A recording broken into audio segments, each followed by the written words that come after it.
I'm sure you know these stats, but let's review just in case you don't. Tom Brady Saturday night in the AFC playoff game, or one AFC playoff game, not the big one. 13 for 25, 198 yards, and bupkis for touchdowns. Do you believe it? I'm Kevin Dupont for Globe 10.0, here with Hangin' Chad Finn. And do you believe it? I believe it. He just turned around and handed the ball off, and that seemed to work out all right. A good night to do it. Yeah, when you have 6 rushing touchdowns and 4 coming from one guy, and the defense, the opposing defense doesn't seem to have any solution, keep doing it. Yeah, especially, well, Blunt, of course, the first 3 of the 4, first 3 of the 4 were all 2-yard, right, putts. Yeah. And then the big one for 73 yards, I think, was the number. The punctuation mark. Punctuation mark was one heck of a run. And I was in the room after, and he came through. I thought it was a lineman. He is one big dude. He is. Not height-wise. I mean, they've got him as 6 Head's feet. a boulder, too. Don't tell him I said that. He is. He said worse about you.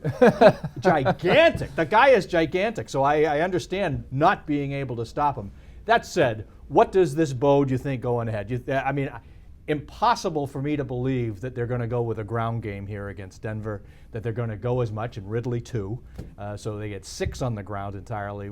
How does this shape, given what we saw Saturday night? I mean, this is 2 games in a row for Blunt like this, and the one Belichick keeps citing is the Atlanta game, I think, in week 4, where Blunt had a 47-yard run. And Belichick keeps bringing this game up. It makes me think that he saw something in him that made him a believer. Yeah, there was a secret weapon aspect to this. But against Denver, Denver's defensive backfield is weak. It's a bunch of older, slower veterans, Champ Bailey, Quentin Jammer.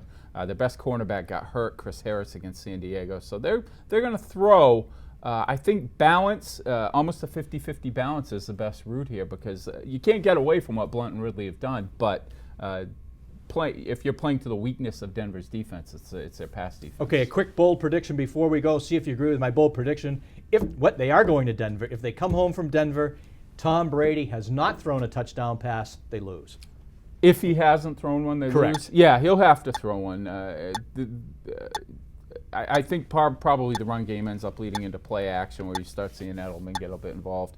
And I think this is going to be a Danny Amendola game, too. He's kind of been a little bit under the radar, played pretty well against the Colts, but they're going to need somebody to catch those passes out there. Rob Gronkowski was around for the first Denver game. He's not now, so they'll throw. Maybe it's Amendola, probably Edelman, too. We find out Sunday afternoon in Denver. That's it for bold predictions.